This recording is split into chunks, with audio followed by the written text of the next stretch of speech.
Selamat bertemu kembali di channel Obrolan Gema Kebangsaan. Kita bertemu dengan seorang tokoh pemerhati lingkungan. Beliau adalah Mbak Ade. Siapa Mbak Ade? Ade Indriani Zuhri. Mbak Ade Indriani Zuhri. Ya. Beliau adalah Ketua Serikat Hijau Indonesia. Ya.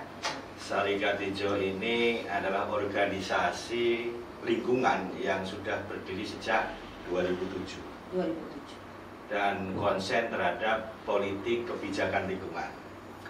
Nah, kita melihat bahwa persoalan lingkungan ini adalah persoalan yang menurut saya sangat urgent untuk kita bicarakan, karena kondisi lingkungan di Indonesia yang akhir-akhir ini menjadi sangat buruk dan tidak ada penanganan yang cukup serius terhadap kondisi lingkungan kita, Pak Ade. Ya.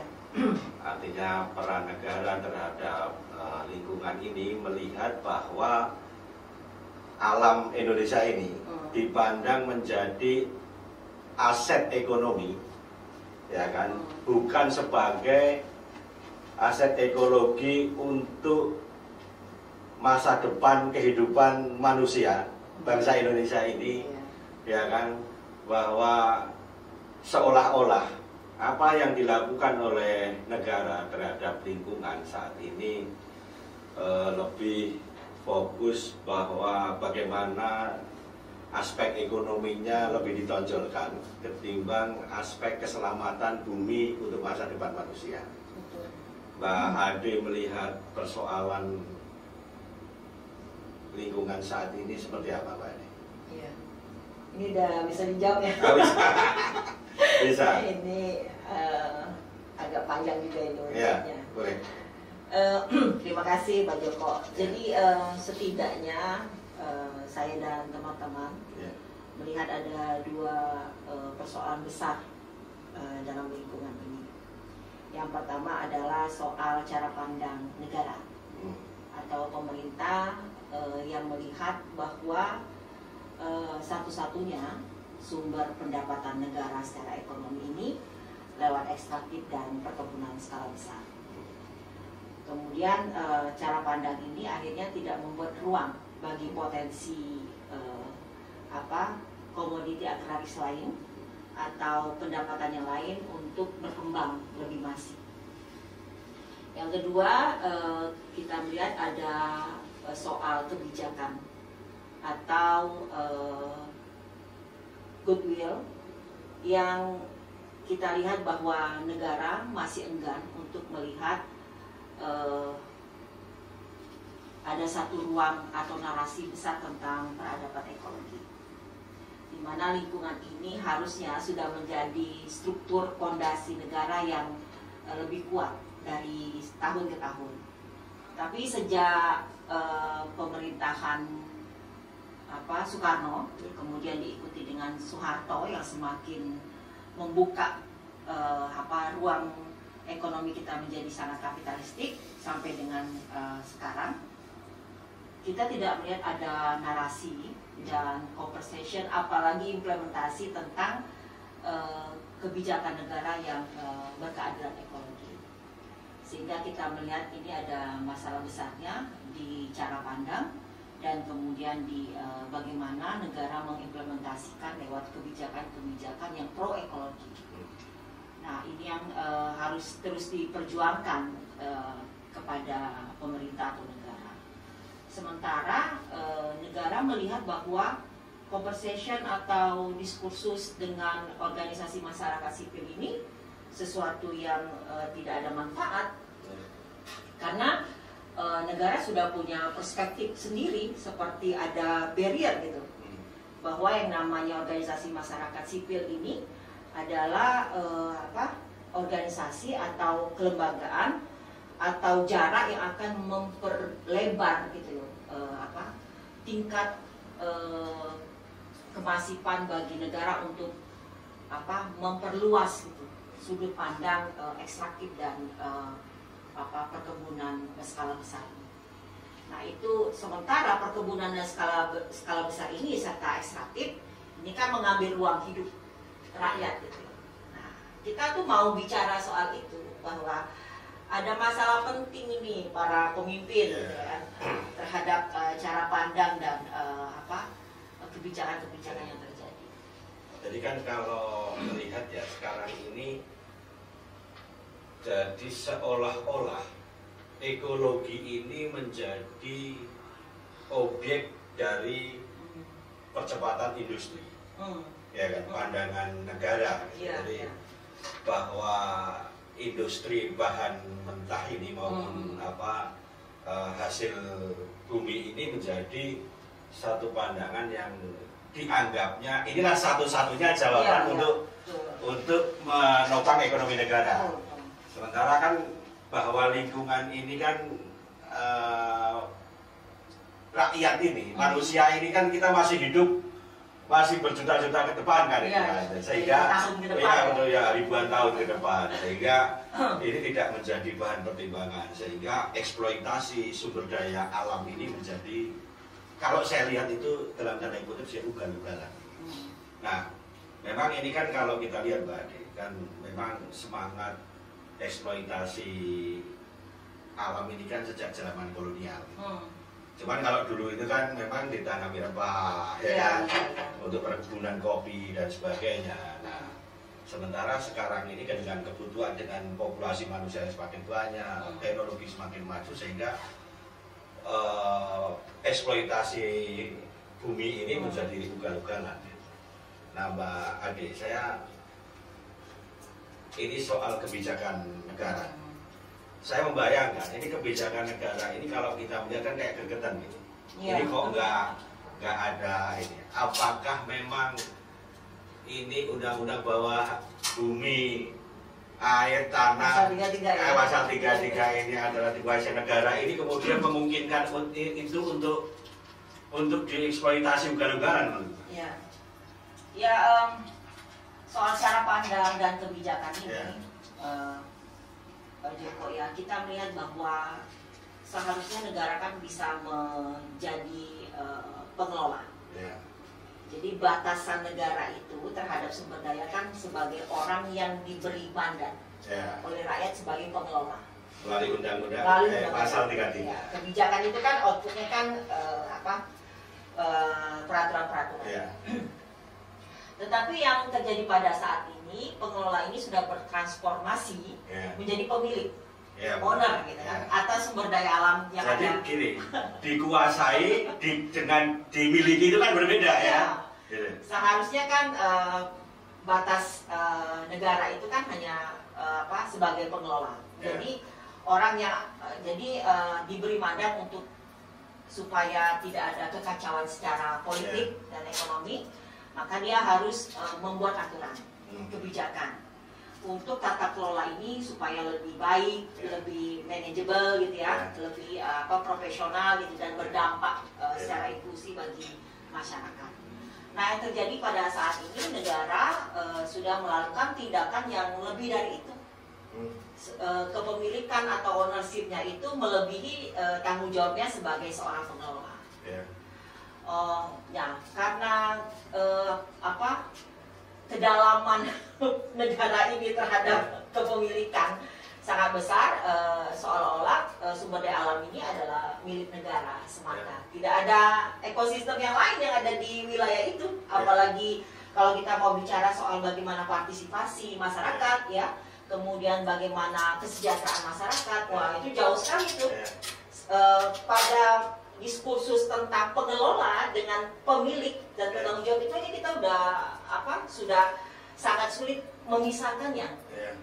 Nah, ketika negara menganggap bahwa ini adalah kepemilikan absolut tunggal yang haknya dipunyai oleh negara, maka negara kan butuh operator nih untuk mengelola sumber daya alam ini. Sementara asumsi cara pandang negara terhadap masyarakatnya sendiri atau warga negaranya adalah orang yang primitif, terbelakang, tidak mempunyai kemampuan mengelola, sehingga dia perlu operator lain yang bernama investor.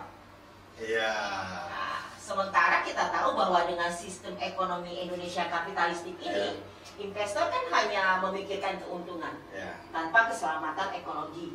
Apalagi bicara soal peradaban ekologi, wah jauh banget itu.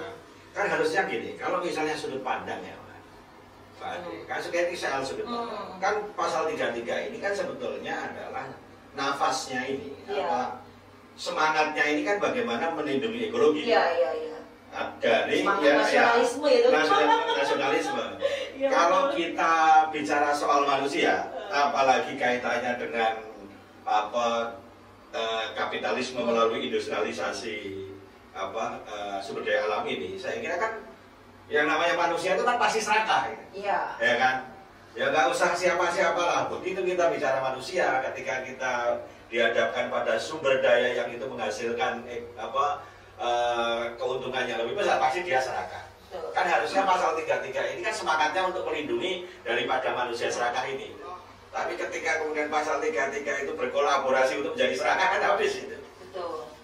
Ya, jadi konsep tentang distribusi keadilan dan kemerataan sumber daya alam ini agar dapat dinikmati oleh seluruh rakyat Indonesia yang nanti akan dikembalikan dalam berbagai program kesejahteraan masyarakat, itu kan harusnya terinternalisasi ke dalam setiap tubuh, kepala, pikiran seorang pemimpin di negara ini, sehingga dia akan berhati-hati mengelola sumber daya alam.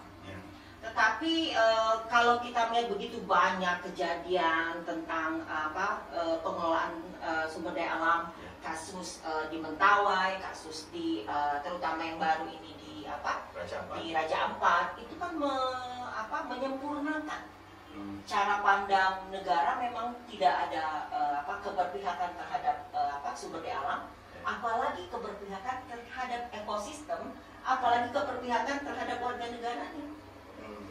Ya kan?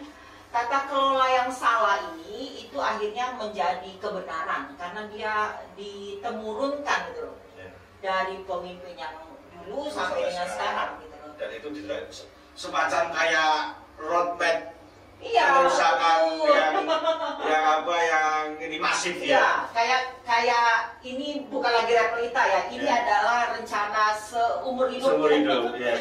Bahwa sumber daya alam itu adalah komoditi.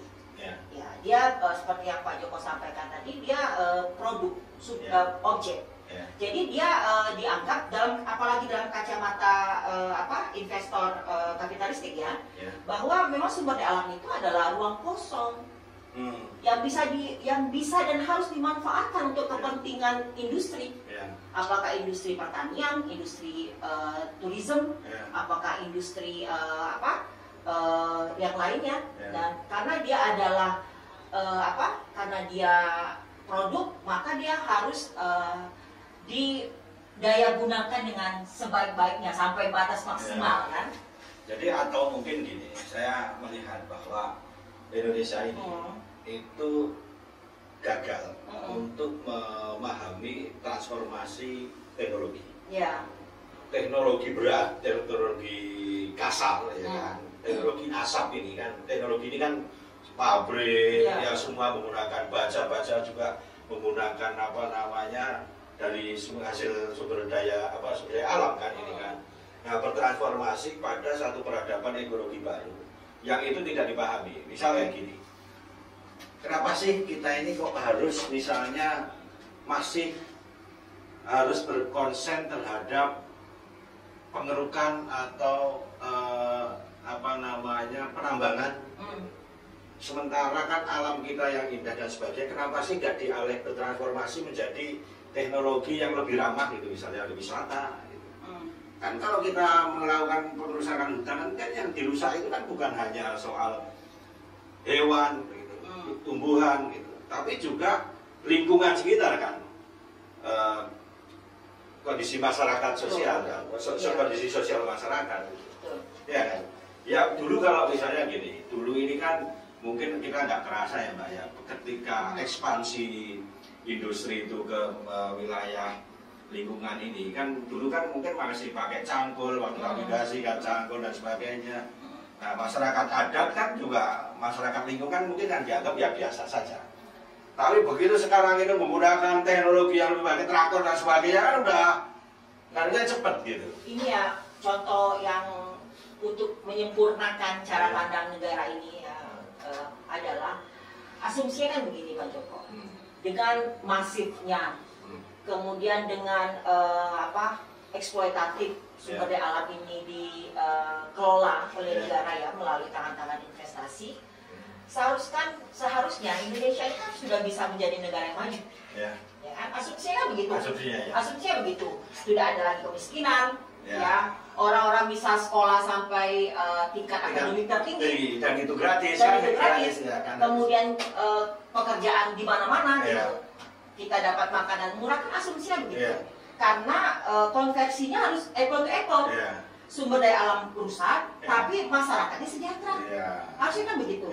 Tetapi yang terjadi saat ini adalah kita mengkonversi dengan status ekonomi yang sangat rendah. Sumber daya alam sudah rusak, masyarakatnya miskin. Masyarakat miskin, kemudian beberapa entitas adat dan budaya hilang, ya. Kemudian terjadi gegar budaya dan sebagainya. Betapa banyak kalau itu nilai yang harus kita konversi itu kerugian bagi bangsa ini gitu. Harusnya kan ketika kita secara kalkulatif ya. Secara kalkulatif ini kan kalau misalnya kita hitung nih berapa wilayah yang sudah kita habiskan kan gitu kan, dan itu kan pasti dijual kan gitu. Dengan kondisi masyarakat yang 280 juta, kalau kita di data World Bank ini 30% masyarakat kita itu masih miskin. Iya, yang 20.000 sehari. Yang 20-nya. Kalau 20 kita harus tambah yang 50.000 sehari itu di dalam kondisi. Artinya kalau misalnya dikonversi kan harusnya itu kan sudah tidak ada. Ini misalnya Belanda ya, Pak Joko ya. Belanda itu kan memang sumber daya alamnya minim ya. Tetapi negaranya itu kan mengatur semuanya gratis, free for all. Jadi sekolah gratis, makanan murah dan sebagainya. Sehingga tingkat pendapatan masyarakat yang rendah sekalipun itu tidak akan berdampak. Tetapi beda dengan Indonesia, tingkat pendapatan kita rendah, tapi pengeluaran kita besar. Artinya dampaknya adalah kemiskinan ini akan semakin masif. Orang miskin baru semakin masif. Orang kaya akan semakin banyak turun kelas. Nah, jadi maksud saya dengan banyaknya, ini bukan fenomena lagi ya, ini memang fakta yang terjadi. Seharusnya dengan fakta bahwa sumber daya alam ini yang tidak dikelola dengan baik oleh negara, yang tidak berlaku adil, yang tidak menerapkan nilai-nilai pada pasal 33 itu, kita itu mengalami begitu banyak kerugian. Bangsa ini mundur, ya secara ideologis kita nggak punya. Abian kita kepada ekonomi kapitalis, ya yang dimana ekonomi kapitalistik ini sekarang tuh sudah mulai ditinggalkan secara sedikit demi sedikit, ya kan? Nah mungkin kalau kita terus menerus percaya pada ekonomi kapitalistik ini, maka yang terjadi adalah begitu banyak masyarakat kita ini akan kehilangan manfaat dari sumber daya alam. Nah ini cerita nggak usah jauh-jauh lah Pak Joko, misalnya di Papua. Papua ini kan masalah sudah dari Indonesia merdeka dulu. Kan masuknya Freeport itu. Iya, 1967. 67 ya. Iya. Jadi kan undang-undang PMA pertama kan Freeport. Indonesia ini kan Freeport itu adalah tambang emas terbesar di Indonesia. Kita juga punya tambang nikel terbesar ya. Jadi kita tuh sebenarnya sangat kaya sekali. Nah, tapi yang terjadi, yang kita lihat faktanya ya, di media massa itu, bahkan saya sendiri, saya cukup lama tinggal di Papua ya, walaupun pergi dan bolak-balik dari sejak tahun 2019 sampai ke 2025 ini. Yang kita ketahui tentang Papua itu kan adalah penderitaan. Penderitaan, kemiskinan, kesengsaraan. Tetapi lihat, kalau kita lihat setiap hari, bahkan di Morowali itu truk-truk kan lewat setiap hari. Apa manfaatnya bagi rakyat ini? Nggak ada.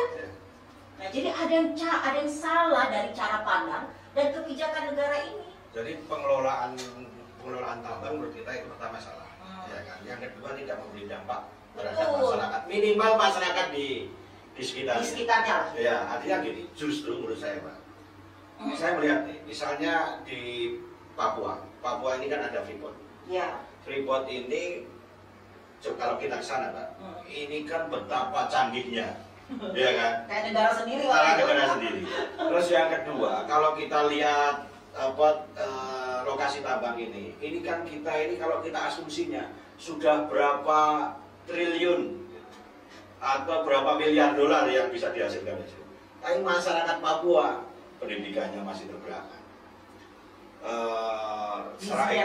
gizinya rendah, tingkat infrastrukturnya ini aja baru Pak Jokowi aja baru seberapa. Ya. Yang seharusnya kalau itu membangun Papua aja udah kaya. Ya. Terus kalau kita ke Sulawesi Pak, kita ke Sulawesi Tenggara, ke Sulawesi Tengah. Coba di sana ketika penambangan nikel itu saya ke sana itu Pak, masyarakat di sana itu dia masih miskin. Jadi keterlibatan masyarakat di mana di wilayah operasional ini, rakyat masyarakat di sana dia tidak bisa terlibat secara langsung. Betul. Mereka ini ya tukang parkir aja, jadi dia dari gitu kan. Paling bikin warung kan? Ya, paling warung. Nah ini kan pengelolaan. ISPA-nya. Ya ISPA. Di Riau Pak, di Riau juga sama. Penambangan minyak itu juga masyarakatnya juga menurut saya miskin. Nah, fenomena ini Pak, saya ini agak tergelitik ketika Mbak Ade bilang ini. Kayak misalnya kayak di Cepu, di Blora ini. Di Blora ini itu sumber ekonomi yang dari minyak ini kan paling terbesar di Jawa, itu dan Cilacap. Tapi Blora dan Cilacap ini daerah termiskin Pak. Iya. Artinya saya menjadi agak ini, kenapa ya? Setiap di wilayah industri, ya kan, khususnya industri tambang. Tapi kenapa masyarakatnya di sekitar itu jauh lebih miskin ketimbang daerah lain? Kenapa itu? Ya, sekarang kita konversi ya. Sarekat Hijau Indonesia itu 2015. Ya. Di 2014 akhir sampai 2015 itu mengeluarkan satu program namanya Desa Hijau. Ya. Desa Hijau itu adalah kita ingin ada satu program implementasi terhadap perbaikan tata kelola sumber daya alam melalui desa berbasis turisme, komoditi lokal, pesisir laut dan pantai. Tapi lagi-lagi kita bertemu dengan yang namanya birokrasi dan cara pandang negara. Jadi padahal Pak Joko kan tahu ya bahwa Indonesia ini kan disebut dengan gemar Ripah lo Cinawi titi toto tentrem ketora harjo. Katanya gila aja udah. Lo jangankan ditambah, kita itu meludah itu tumbuh padi gitu. Saking suburnya. Jadi dulu menciptakan Indonesia ini Pak, itu kata orang ini bahwa Indonesia ini diciptakan waktu Tuhan tersenyum. Jadi subur. Jadi tapi kita tuh nggak percaya pada pada potensi yang lain gitu. Ya. Nah kita tidak percaya pada pertanian. Ya. Padahal negara kita ini kan beralih sejak 1967 dari agraris ke industri. Dan ruh kita, kultur bangsa ini adalah kultur agraris. Jadi sebenarnya kita bisa hidup dari sektor agraria ya, jadi pertanian dan sebagainya, pertanian, perkebunan, peternakan, perikanan itu. Kita sudah bisa cukup dari situ.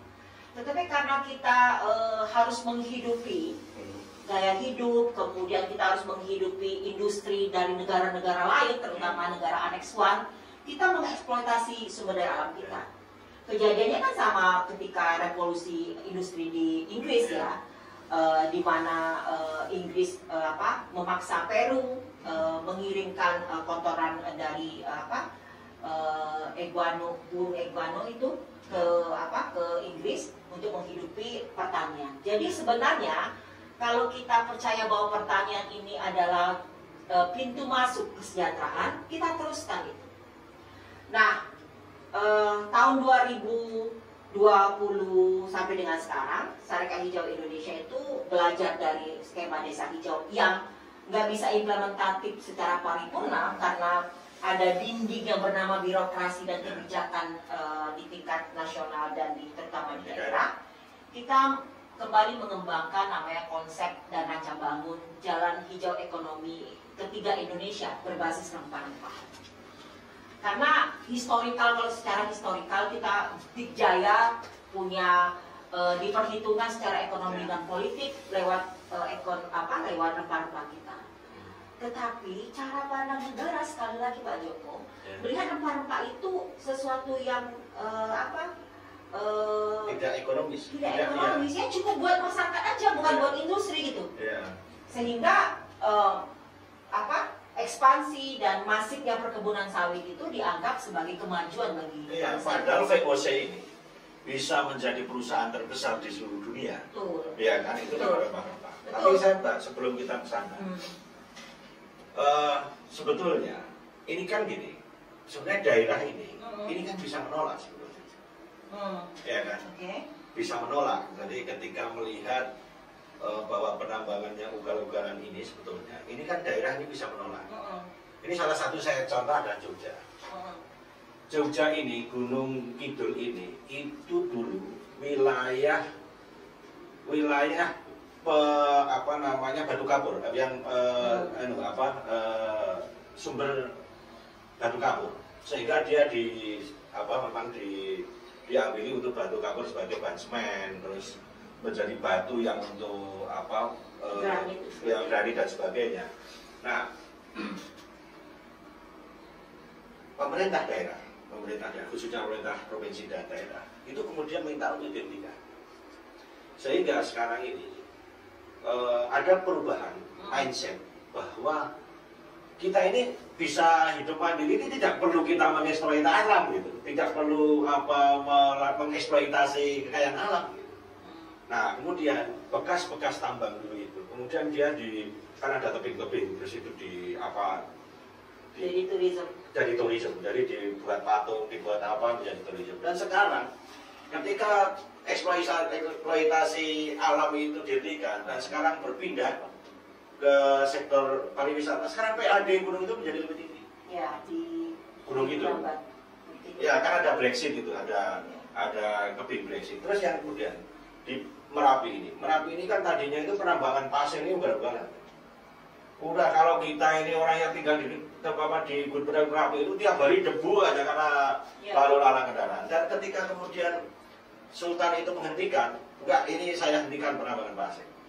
Terus kan menjadi wisata. Betul. Tapi sekali lagi Pak Joko, berapa banyak itu kepala daerah? Ya benar. Tapi kan kepala daerah ini, ya kan, ini kan dia kan hadir diusung oleh yang namanya partai politik, Mbak Ade. Jadi tuannya itu ya. Tuannya itu ada partai, artinya yang melahirkan eksekutif kita, baik bupati, gubernur, terus presiden. Ini kan semua partai politik. Ya. Dulu partai politik itu masih punya batasan untuk tidak ikut campur. Sekarang sudah. Kan artinya gini, bahwa mereka ini kan dilahirkan. Orang kan ngusung yang namanya ngusung bupati sama gubernur itu, dan itu kan partai politik yang dia udah verifikasi orangnya. Ini secara kapasitas sebagai pemimpin, ya kan? Ini kan sudah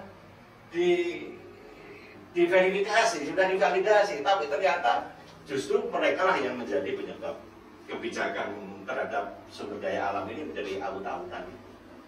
Ya, ada fenomena juga kan bahwa sekarang kepala daerah itu berasal dari pengusaha. Ya, tapi kan tetap bahwa itu partai politik.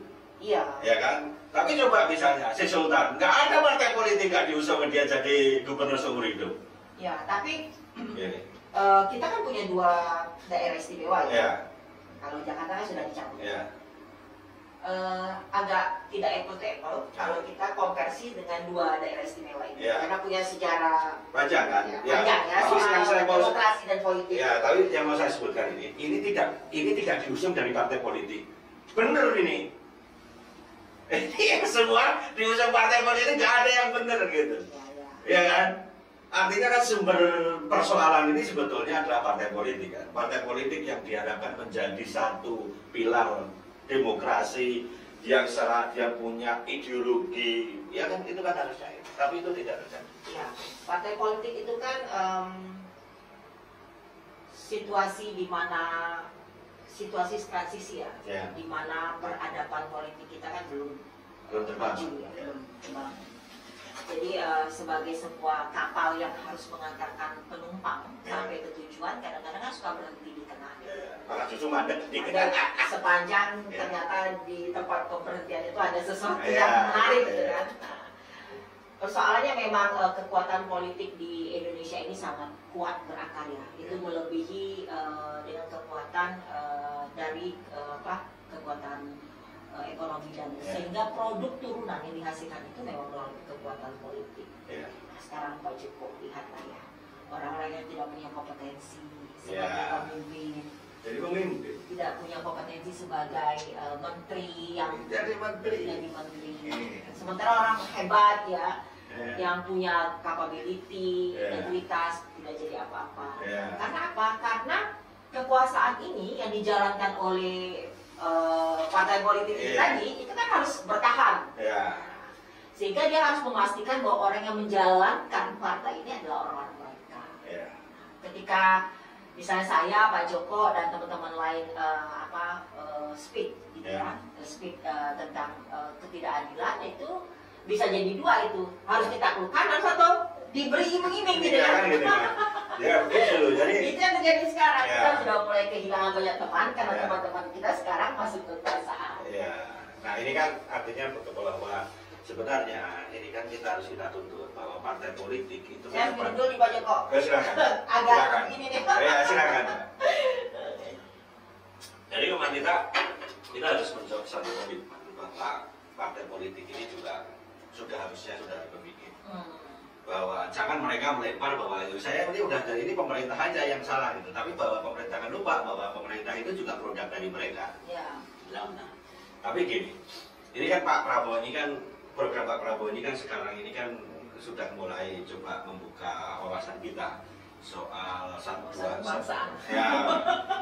juta hektar lahan untuk pertanian, mengembalikan tanah-tanah yang kemarin dikelola secara ilegal untuk dijadikan lahan yang produktif. Nah, kalau Pak Prabowo ini kan lebih semangatnya kan ketahanan pangan kan. Artinya ketahanan pangan itu lebih melihat bagaimana lahan-lahan kita yang dulunya itu diporak-porandakan dengan dieksploitasi untuk sumber daya alam ini coba dikembalikan, ya kan, menjadi tanah fungsi pangan. Nah, saya juga nggak memahami itu tanah fungsi pangan ini, sawit ini kan juga fungsi pangan ya. Nah, tapi apakah kemudian memang lahan itu memang untuk pertanian, dan di wilayah-wilayah yang kita itu melihat bahwa secara ekologi sudah sangat rusak. Apakah dengan menurut Mbak Adik, apakah dengan itu dikonversi menjadi lahan pertanian itu bisa dengan cepat bisa berubah? Pertama yang ingin saya sampaikan mewakili teman-teman dari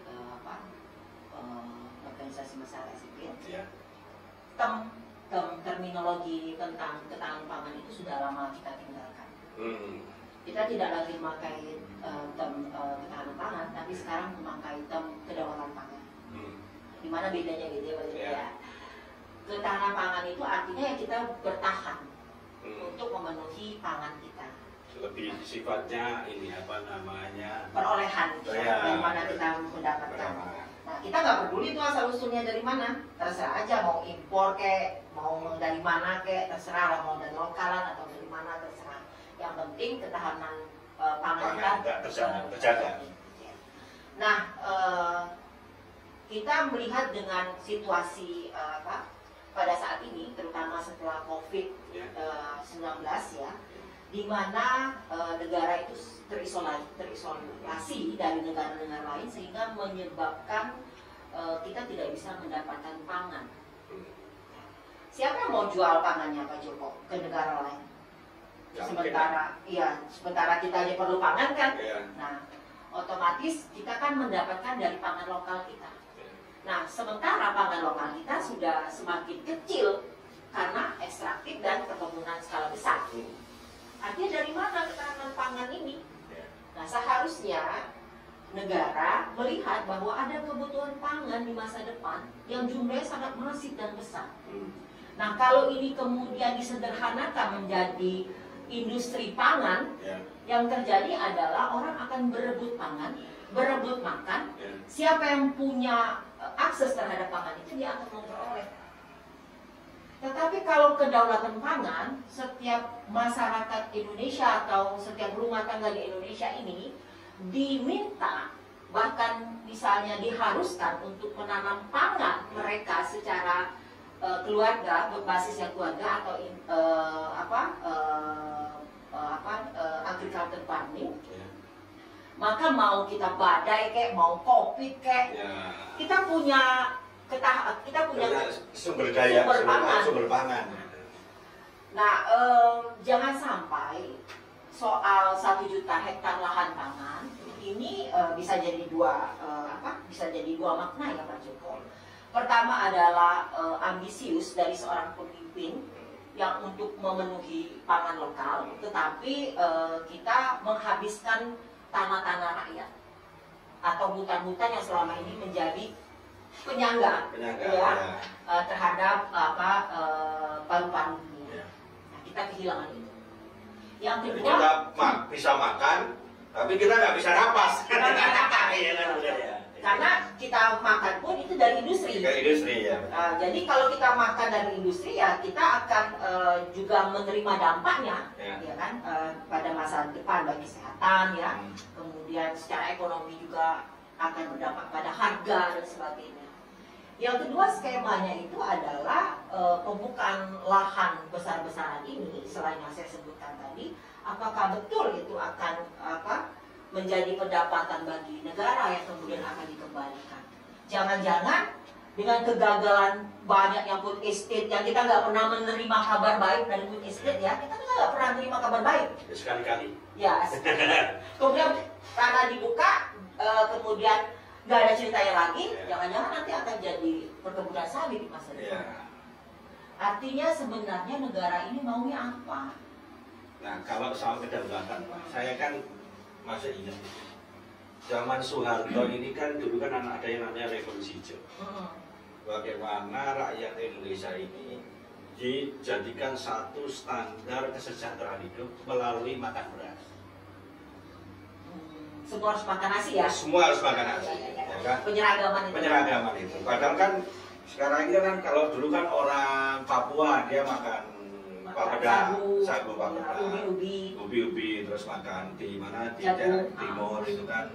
Dan bahkan di Jawa ini juga ada kearifan ya kan, atau potensi lokal yang mereka memang dimakan sehari kayak nasi jagung dan sebagainya. Gitu. Nah, ketika Soeharto itu melakukan revolusi hijau, makanya saya tadi ditanya, ibu kan membuat Mbak Ide kan ekonomi hijau. Ini saya agak jadi ingat nih, bahwa Soeharto dulu membuat revolusi hijau. Semua itu menjadi makanan beras. Artinya apa? Beras ini, nasi ini menjadi sebuah industri. Iya, ketika menjadi industri, nah kedaulatan pangannya rakyat itu dari mana? Iya. Jadi jangan-jangan di dalam skenario berubahnya pangan rakyat menjadi pangan industri, itu kan ada keuntungan ekonomi. Pasti. Keuntungan ekonomi ini berpihak pada sekelompok.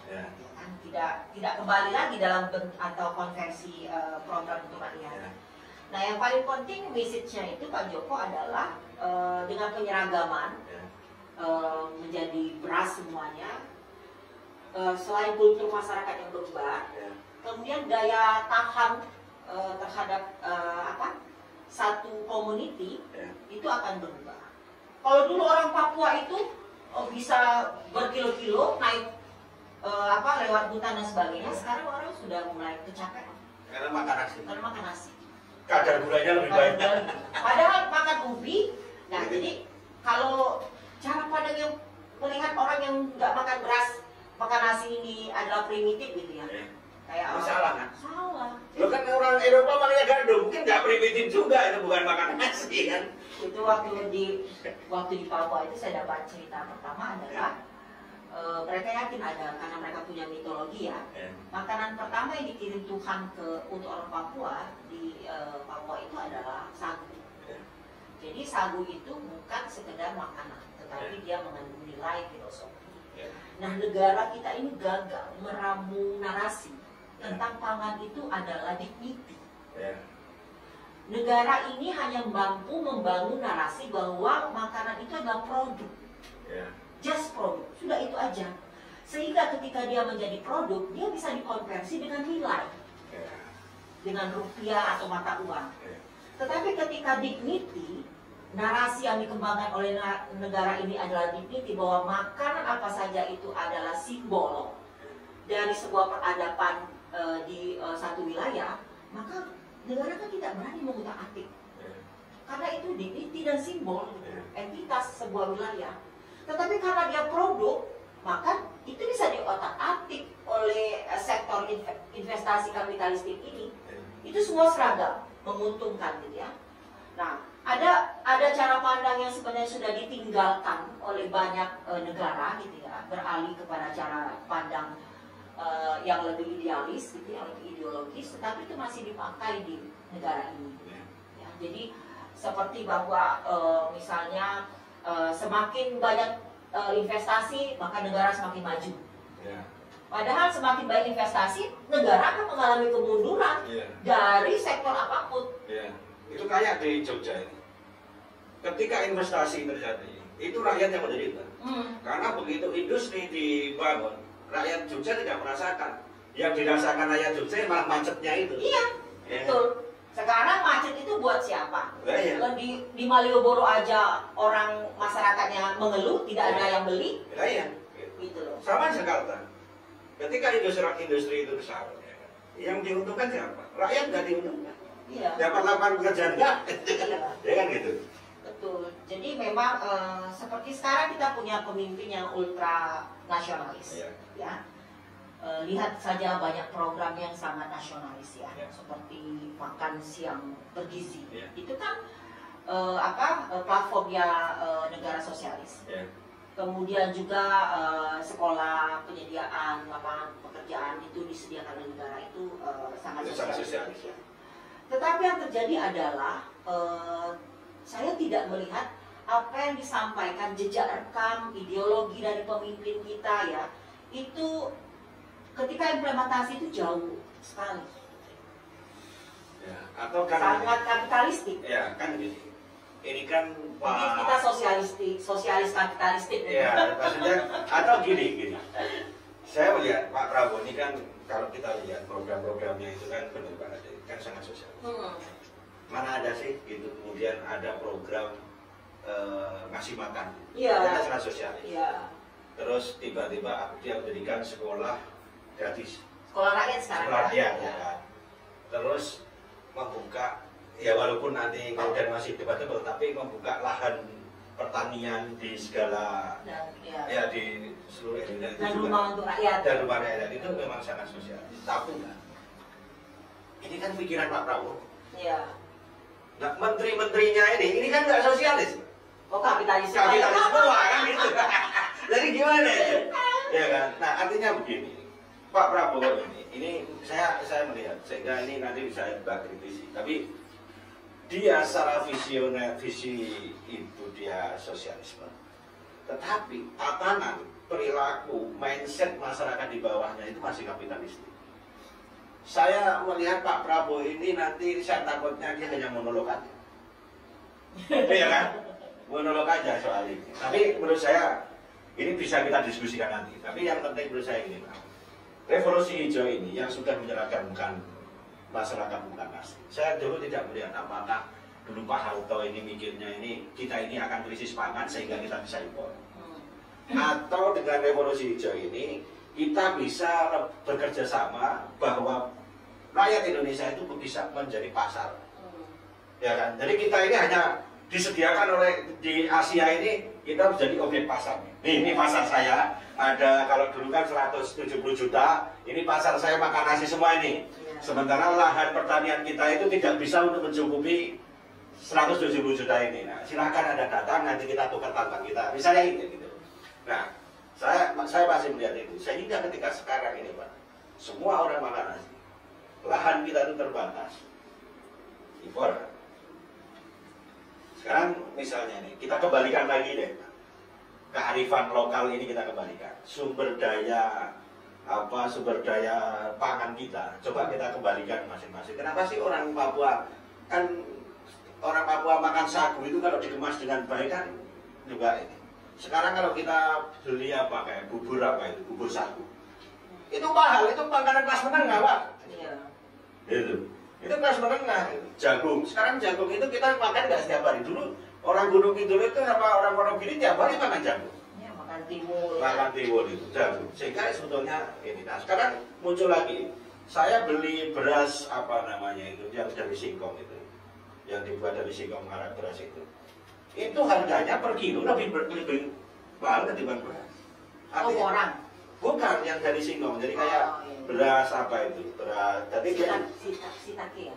Bukan sitake. Jadi singkong digiling terus menjadi kayak beras itu. Nah, terus saya beli itu per kilo itu harganya kalau nggak salah itu hampir 30.000.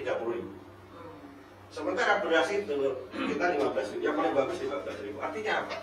Sebetulnya makanan-makanan ini kan kalau kita bicara soal kelas sosial kan, orang makan singkong, makan sagu kan bukan orang yang primitif gitu. Ya. Waktu itu kan dianggap sama Pak Harto kan makan primitif, yang paling modern makan nasi. Sementara nasi beras ini bukan dari Indonesia juga.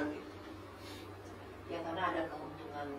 Keuntungan itu kan. Dan ada para pemburu rinti yang. Iya kan itu. Nah, saya kira dengan Mbak Ade ini dengan ekonomi hijau, bisa nggak kita mengembalikan? Kita sektor rempah lagi dikembalikan, sektor makanan lokal lagi dikembalikan, semua itu menjadi aset gitu. Jadi kalau saya lihat ya Pak Joko ya, dan kita perhatikan gitu ya, bahwa acap kali menteri-menteri Prabowo ini kan bilang bahwa atas petunjuk Bapak Presiden ya, berdasarkan perintah Bapak Presiden. Artinya kunci dari semua ini kan ada di Presiden. Loh, tapi ketika Pak Bahlil ngomong bahwa Raja Ampat tidak ada masalah, besok Pak Prabowo bilang itu dihentikan. Iya, artinya kan kebijakan ini ada di Presiden sebagai mandatori ya. Ya. Nah, ketika Presiden bilang bahwa ada yang salah dari sistem pertanian kita, operator-operator ini kan akan bekerja.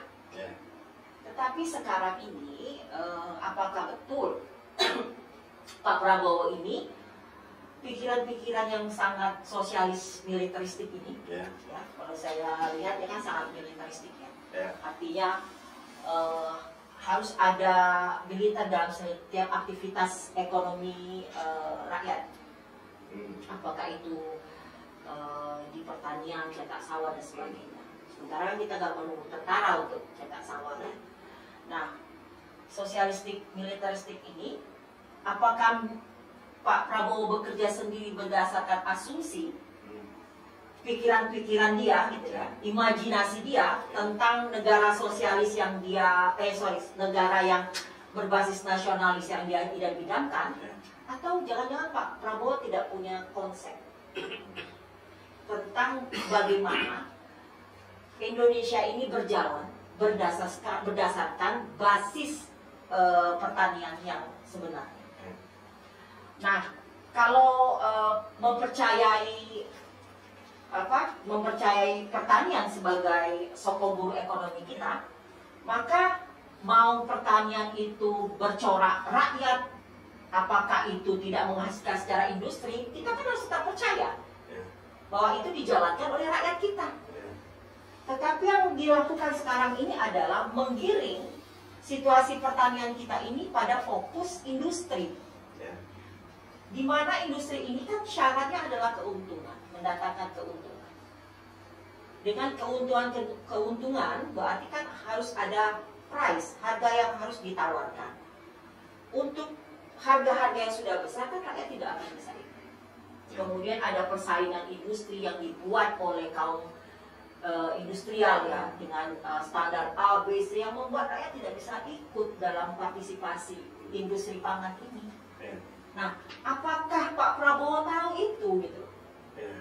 Apakah Pak Prabowo tahu bahwa rakyat ini tidak berpartisipasi Pak dalam pertanian ini gitu kan? Ya, saya juga pikir asumsi kita terhadap Pak Prabowo. Program Pak Prabowo menurut saya sangat luar biasa. Artinya secara visi, tetapi kita juga harus menutup belakang. Dulu Pak Jokowi juga sama, bahwa kita ini negara agraris, sektor kelautan kita memakai, ya kan? Ya. Nah, saya berpikir bahwa sektor kelautan itu adalah bagaimana industri pangan laut ini gimana? Ya. Ternyata tiba-tiba yang muncul apa? Tol laut, ya kan? Lewat mana tol? Kan gitu kan? Jadi membayangkan satu roadmap ini loh. Ayo kita sektor maritim kita tekankan. Wah, bayangan rakyat itu kok kayak nanti peternakan, ikan, perikanan, laut. Ya, terus ya kan, terus industri makanan berbasis laut ini menjadi tinggi. Kita tunggu nggak ada. Jangan-jangan itu sarden makin banyaknya nggak ada, tiba-tiba yang muncul tol laut. Ya kan, terus ya, kita kedaulatan pangan ini kita membayangkan kedaulatan pangan itu kan masing-masing orang itu, masing-masing rakyat itu dia harus punya lumbung pangan. Ada lumbung pangan itu bukan berarti kemudian dia harus punya, tapi minimal dia harus punya mitigasi soal pangan. Nah, saya nggak tahu nih tiba-tiba besok ini apa, tiba-tiba jangan-jangan begitu kita bilang tekanan pangan, sekarang laporannya adalah kita surplus ya, tapi impor tetap jalan. Nah, tapi impor tetap jalan. Saya agak heran ini juga. Ini kan ada paradok, ya anomali. Nah, saya baru membayangkan ini Pak Prabowo ini. Ini kita menunggu nih besok kita ini ketika kita kedaulatan pangan, ketahanan pangan ini nanti sebetulnya seperti apa? Terus soal ketahanan pangan di sektor laut itu seperti apa? Pak Prabowo belum nyentuh soal laut, masih dia di sektor ini. Nah, saya nggak tahu, jangan-jangan nanti setiap jalan tol ini tiba-tiba kita ada tonoan sukun gitu. Nah, sehingga rakyat itu kalau mau makan lapar nggak usah mana-mana, ambil aja sukun karena itu milik negara. Saya masih membayangkan bahwa kedaulatan pangan itu nanti seperti apa, ketahanan pangan itu seperti apa. Saya pernah berbicara sama ada dulu mantan Panglima TNI. Dia selalu bicara begini, ketahanan pangan itu sederhana coba. Negara ini menanami tanaman pangan di setiap tanah negara. Tanah negara ini fasilitas umum. Misalnya kayak jalan tol, jalan. Udah pikiran jangan tanami bunga lah, bunga itu orang mati gitu. Tanami di situ sukun, mangga, apa yang sehingga rakyat itu ketika kita terjadi ada rakyat miskin nggak bisa makan, dia bisa makan itu. Itu idealnya. Idealnya gitu. Faktanya kan nggak begitu. Iya, kan? Ketika kita memasuki wilayah dari negara, maka sudah keluar tuh peraturan bahwa memasuki wilayah akan kena pidana. Iya kan gitu. Nah, walaupun ya bayangan saya mungkin diatur ya, tetapi minimal tanaman pangan itu di mana-mana. Sekarang itu tanah publik nggak produktif. Kan Pak Joko lihat aja misalnya ya, terjadi kegagalan panen. Ya. Di tengah situasi pupuk yang mahal, langka, kemudian kultur masyarakat pertanian kita sudah berubah dari dulu bisa pakai pupuk alami, sekarang udah nggak bisa lagi. Treatment terhadap tanah sudah berbeda. Sehingga kenapa itu? Karena akan tumbuh subur industri pupuk. Jadi dirubahlah kultur masyarakat supaya pakai pupuk. Padahal kearifan lokal kita bertahun-tahun lamanya adalah kita bisa suplai pupuk alam dari mana saja.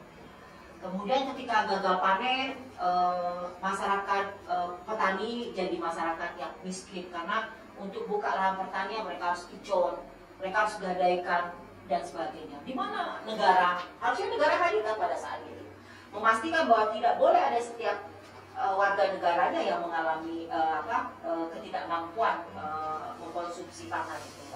Walaupun ketika misalnya gagal, kayak saya misalnya, saya gagal, saya pernah ke Vietnam waktu itu.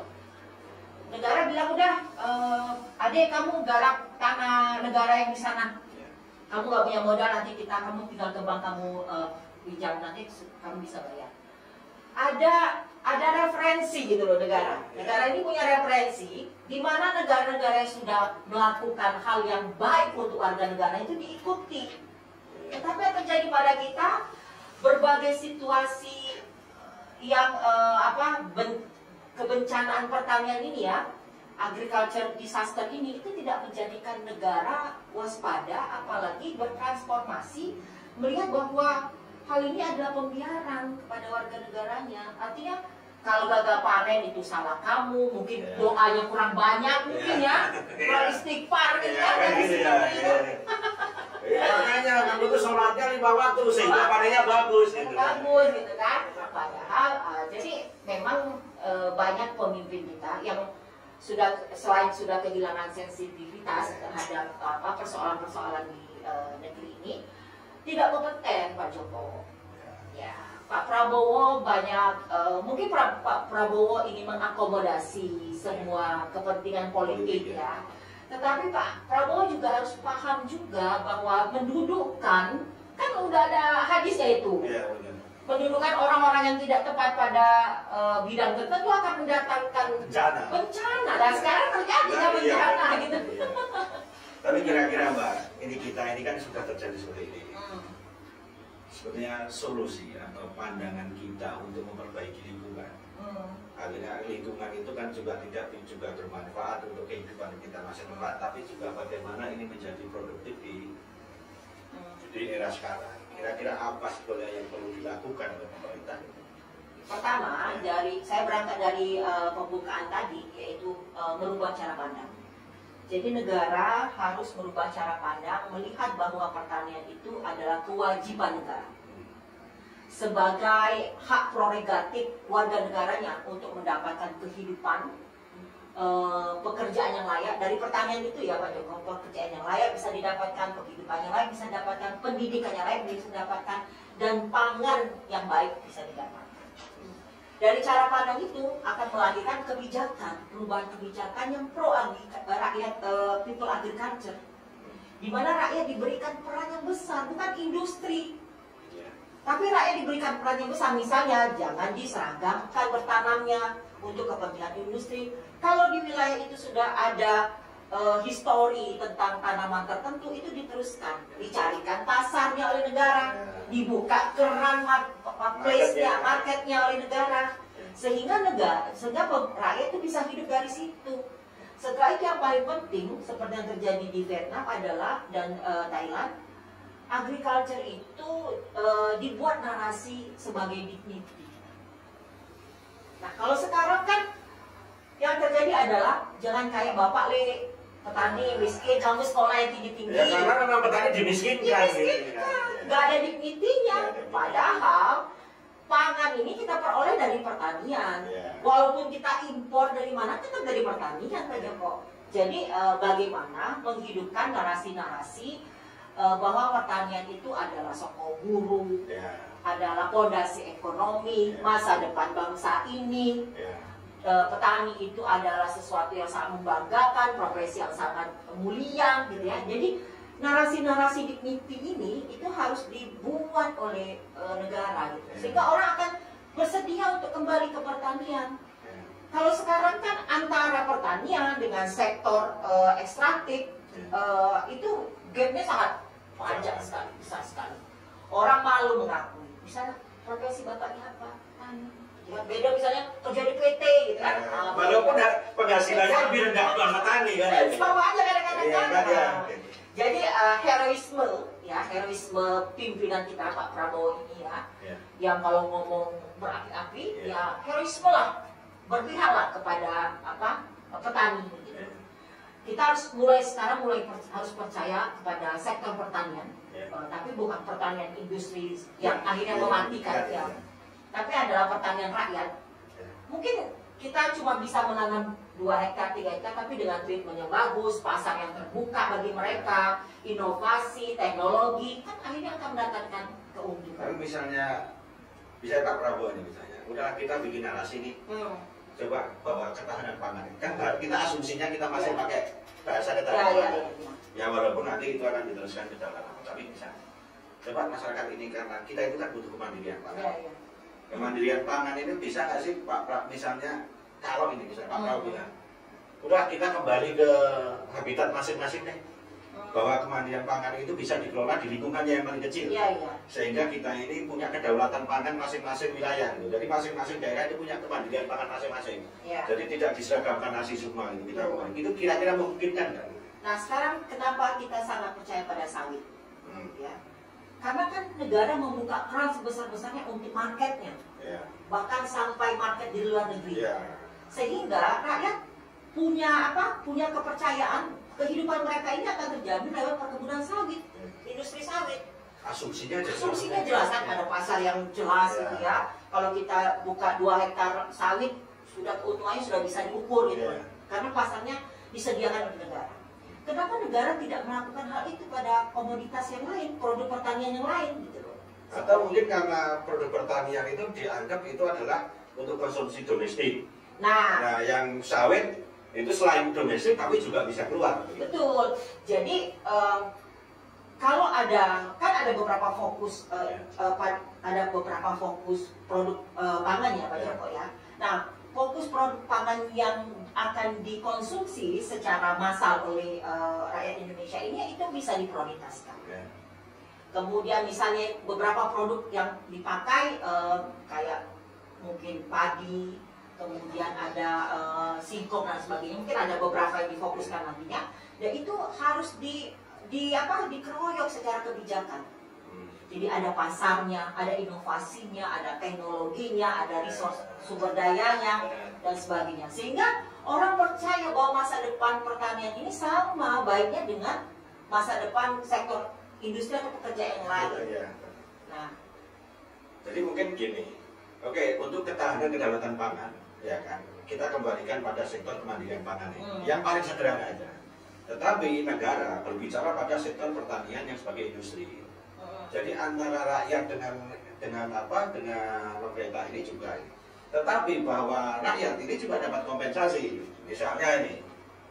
Misalnya kita ini lulusan pertanian misalnya, lulusan pertanian ini kan kita punya perguruan tinggi lulusan pertanian banyak.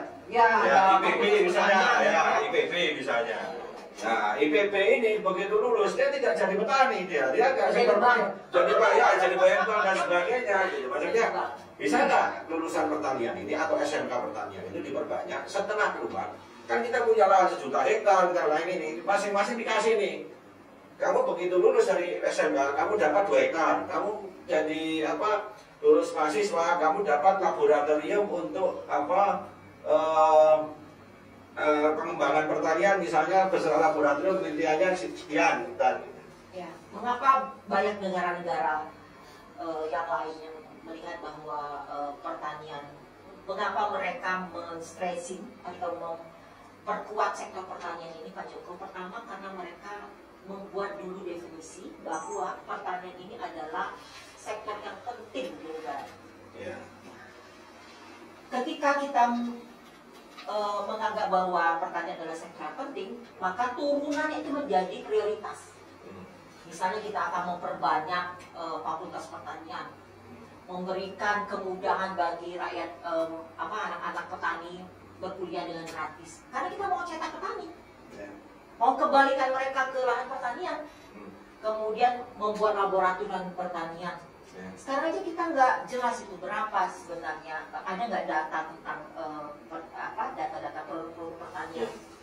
Kemudian kita selain itu kita membuat laboratorium pertanian, kemudian memberikan kemudahan-kemudahan pada sektor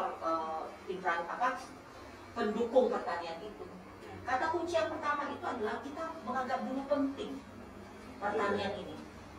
Jadi gini, pangan itu penting, tapi pertanian industri pertaniannya nggak dianggap penting kan gitu kan? Bisa didapat dari mana aja. Kan ini kan mindset, mindset yang menurut saya salah gitu. Tapi menurut Mbak Ade, misalnya nih kita sekarang fokus nih, semua kelompok politik, kelompok kebijakan, sekarang kita fokus ke pertanian. Bahwa pertanian ini kan bisa menjadi sumber pangan, bisa menjadi pusat perdagangan, bisa menjadi pusat pariwisata, bisa menjadi apa saja sebetulnya pertanian ini. Coba kita sekarang fokuskan, karena memang negara kita negara agraris. 60% masyarakat kita itu masih petani, mumpung masih petani nih. 60%. Terus kembalikanlah pada sektor pangan bermuatan lokal. Sehingga masyarakat itu tidak harus kemudian ya kalau gimana tanah saya itu airnya susah untuk lahan padi, dia mau merasakan padi ya nggak gagal-gagal terus gitu. Maka kemudian ayo kembalikan bahwa sektor pertanianmu misalnya kalau kamu itu makan singkong ini, kamu buatlah singkong ini menjadi inovasi. Jangankan singkong makan gini ya nggak enak, singkong campur lodeh, singkong campur ini. Saya pernah makan beras singkong itu, saya makan lodeh, pakai lauk padang, enak juga. Gitu. Ini kan soal mindset kita ini, coba ini sekarang dikembangkan semua. Gitu. Kira-kira kita memungkinkan nggak itu kita bisa? Ya kan kita punya banyak pendapatan dari berbagai sektor, terutama ekstraktif ya. Nah sekarang kita melihat ada peluang lain sektor pertanian yang seharusnya stratanya itu kan harus satu level dengan ekstraktif ini supaya dia punya privilege. Nah kalau kita sendiri terutama pemimpin ini mendefinisikan bahwa pertanian itu stratanya lebih rendah dibandingkan dengan ekstraktif, tentu treatment yang akan diberikan oleh pemerintah atau negara kan berbeda. Ini kan soal inovasi. Iya. Nah, ketika misalnya sektor pertanian ini katakanlah sudah diakomodasi ya Pak Joko, ya kemudian kita mau melebarkan, mengekspansi dengan turunan-turunan aktivitas yang lain, mungkin Pak Joko sering lihat bahwa orang menjual view pertanian menjadi sektor pariwisata.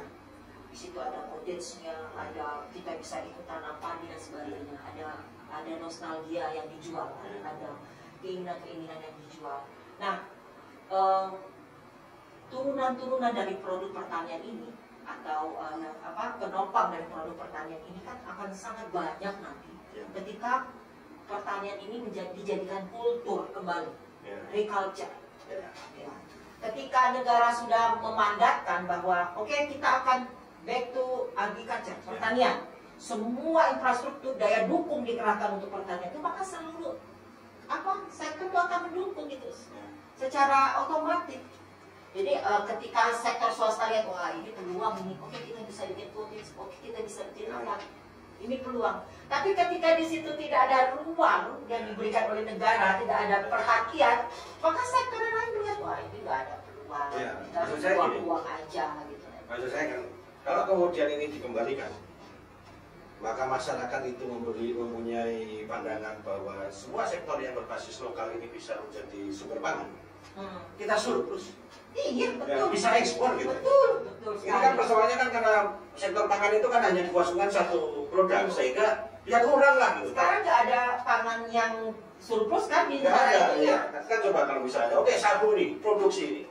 Jadikan inovasi apa gitu. Terus singkong, jadikan inovasi apa. Ya mungkin Pak Prabowo dengan 1 juta hektar nanam singkong itu mungkin pikirannya sama. Selain untuk etanol, selain untuk apa, tapi mungkin di situ ya. Saya belum melihat itu. Tapi minimal kalau ini di sektor ini. Terus oke lah, tentara nih misalnya TNI. Udah, bolehlah Anda ikut serta itu. Tapi gimana? Anda punya ahli pertanian. Bikin satu kampung itu, Babinsa itu, suruh dia pelatihan pertanian itu. Iya. Dia suruh pengawet sini. Sama rakyat gitu ya. Ya, udah begitu kan gitu. Terus kalau tanah-tanah ini yang tanah-tanah yang dimiliki pengusaha besar, udah nasionalisasi aja misalnya. Betul. Ya kan, nasionalisasi aset untuk pertanian. Nah, itu kan harusnya tegas. Nah, kalau ini sosialis benar Pak Prabowo. Sebenarnya kan kita udah kelihatan itu sosialisnya dari sejak pengalihan sektor-sektor penting kan. Kayak BUMN kan sosialis. Tetapi dukungan BUMN kan lebih kepada industri. Yang kembali kepada sektor industri rakyat kan sangat kecil. Nah sekarang ini cara pandang ini kita balik. Industri kepada rakyat kita perbesar gitu. Dan industri kepada sektor migas, sektor ekstraktif dan perkebunan besar ya skalanya kita turunkan. Jadi kan kadang-kadang kalau ini belum menjadi satu program strategi nasional Pak Joko, ya kan kita bisa eksperimen dulu.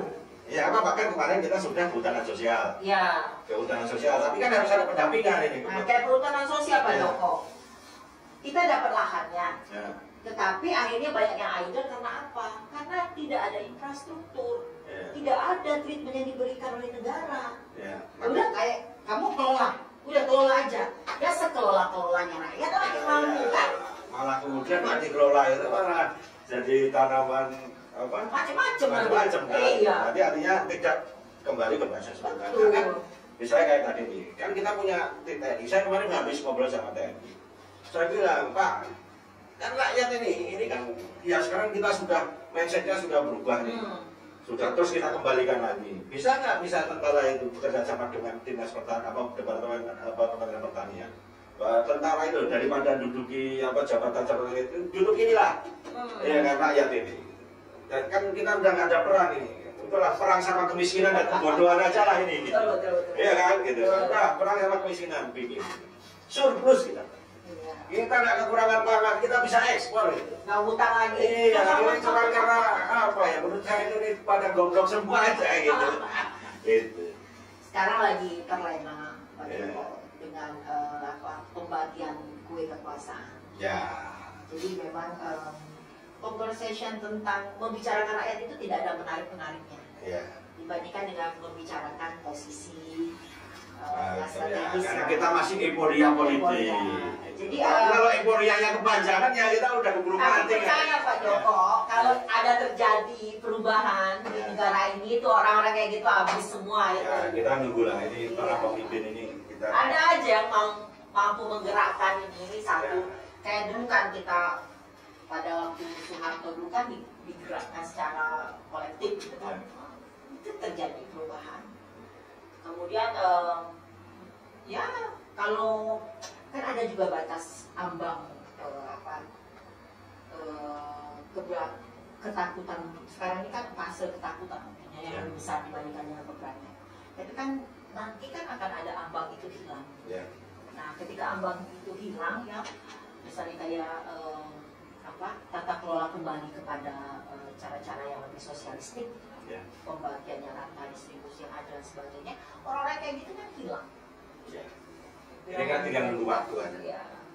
Tadi saya kira gitu Mbak Ade, kita nanti akan berbincang lebih panjang. Ada lagi nih yang ini menarik, kita akan berbincang lebih panjang lagi. Gitu kan. Tapi bahwa minimal kita sudah tahu masalahnya. Siap. Dan kita nanti juga ada beberapa solusi dan kita nanti bisa berdiskusi lagi. Terima kasih Mbak Ade sudah memberikan ini.